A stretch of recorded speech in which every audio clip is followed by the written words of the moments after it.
Hello everyone, welcome back to be a part of Abhira's journey once again. আজকে আমরা বেরিয়ে পড়েছি আমাদের উইকেন্ড ডেস্টিনেশন বাংলাদেশি ওড়িশার উদ্দেশ্যে। এখন সময় হয়েছে সকাল 8টা আর গুগল ম্যাপ বলছে আমাদের পৌঁছতে সময় লাগবে 5 ঘন্টা। সুতরাং খুব দেরি হলেও এই দুটোর মধ্যে মোটামুটি আমরা পৌঁছে যাব, এটাই এক্সপেক্টেড। মাঝে একবার নেমে ব্রেকফাস্ট করার ইচ্ছে আছে, তাহলে চলুন আমরা এগিয়ে যাই আমাদের গন্তব্যের দিকে। এই ট্রিপটার সবথেকে মজার বিষয় হচ্ছে যে এটা সবথেকে কম টাইমে, মানে গতকাল রাতেই আমরা প্ল্যান করেছি, গতকাল রাতেই হোটেল বুক করা হয়েছে এবং সারা রাত ধরেই বললে চলে প্যাকিং ট্যাকিং করে আজকে সকাল সকাল আমরা বেরিয়ে পড়েছি। তাহলে চলুন সঙ্গে থাকুন, ডিটেলস শেয়ার করব আর ঘুরে দেখব জায়গাটি।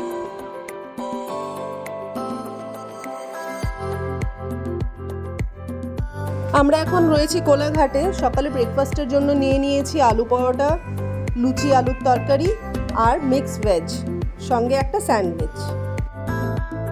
আমরা ব্রেকফাস্ট সেরেছি সকাল 10:30টায় আর এখন সময় হয়েছে দুপুর 12টা।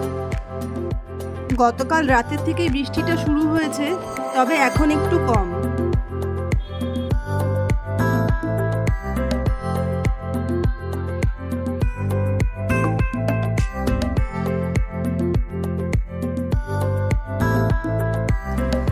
NH49 ধরে আমরা এগিয়ে যাচ্ছি। রাস্তাটা সত্যি খুব ভালো পেয়েছি থ্রু আউট আওয়ার জার্নি, কোনো অসুবিধে হয়নি এখন অবধি। আর ফাইনালি এখন সময় হয়েছে 1:10 আর দেখা মিলল পাহাড়ে। আমরা আমাদের ডেস্টিনেশন খৈরি রিসর্টের খুবই কাছাকাছি পৌঁছে গেছি আর সুদূরে দেখা যাচ্ছে খুব সুন্দর পাহাড়ের দৃশ্য।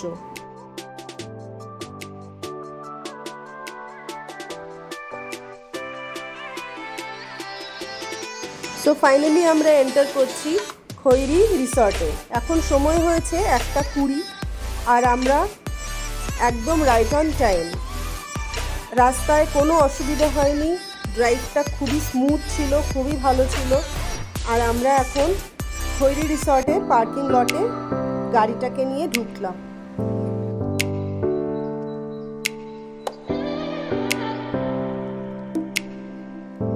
সমস্তটা ঘুরে দেখাবো, ডিটেলসে কথা হবে, কিন্তু তার আগে চলুন একবার রুমটা দেখে নেওয়া যায়। আমরা আছি এখানে 103 নম্বর রুমে।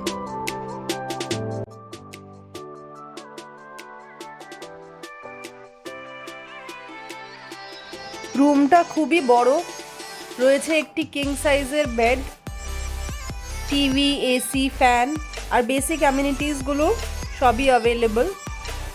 রাইট সাইডে রয়েছে রিসেপশনে কল করার জন্য টেলিফোন, তবে এখানে কোনো ওয়েলকাম কিট দেয়া হয়নি।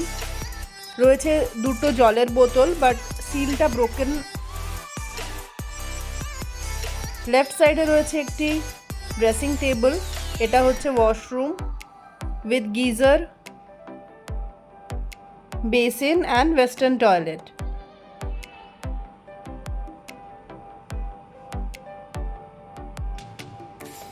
খুবই বেসিক অ্যারেঞ্জমেন্টস। লেফট সাইডে রয়েছে একটি ওয়ার্ড্রপ। এবার তাহলে রুম ট্যারিফটা জেনে নেওয়া যাক। খৈরি রিসর্টে আমাদের রুম ট্যারিফ পড়েছে 2000 রুপিস করে পার নাইট। আমরা এখানে দুদিনের জন্য এসেছি, আজকে আসলাম, কালকের দিনটা রয়েছি আর পরশু দিন সকালবেলা আমাদের চেক আউট। এই রিসর্টে চেক ইন টাইম হচ্ছে সকাল 10টা আর চেক আউট সকাল 9:30। আমাদের রুমটা বেশ ভালোই লেগেছে, খুবই এয়ারি, খুবই স্পেশিয়াস। এই হচ্ছে এন্ট্রি এক্সিট ডোর আর এটা হচ্ছে টোটাল বাইরের অ্যাম্বিয়েন্সটা। রিসর্টের এই পোর্শনটাতে টোটাল 4টে রুম আছে, যেটা এসি ডিলাক্স রুম হিসেবে চিহ্নিত। এটা ছাড়া আরও লেফট সাইডে অনেক রুম আছে যেগুলোর ট্যারিফ একটু কম। আমরা হোটেল রুম অনলাইনে বুক করেছি as per Khairi resorts instruction. Booking করা 24 আওয়ার্সের মধ্যে পেমেন্ট করতে হয়, আদারওয়াইজ বুকিং ক্যান্সেল হয়ে যায়। আর বুকিং করার পর মানে আপনারা যদি অ্যাডভান্স পেমেন্ট করার পর রুম ক্যান্সেল করেন তাহলে কিন্তু অ্যামাউন্টটা ফোরফিট হয়ে যাবে।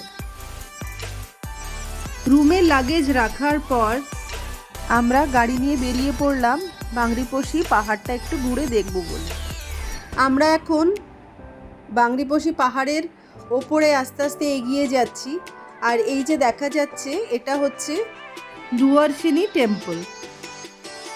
পাহাড়ের সুন্দর দৃশ্য দেখতে দেখতে বেশ অনেকটাই আমরা এগিয়ে এসেছি।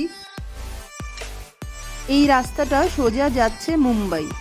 তো যাই হোক, এবার আমরা ব্যাক করছি আমাদের হোটেলের দিকে। এখন সময় হয়েছে বিকেল 5টা আর আমরা আছি শিমলিপাল রিসর্টের বাইরে। আমরা এখানে এসেছি কিছু ইভিনিং স্ন্যাক্স নেওয়ার জন্য। এই হচ্ছে শিমলিপাল রিসর্টের লোকেশন। বাই কার এই 1-2 মিনিটের ড্রাইভ। আমরা এখান থেকে চিকেন পকোড়া নিচ্ছি বিকেলের জন্য। তো আজকের আমাদের জার্নিটার ছোট্ট করে রিক্যাপ।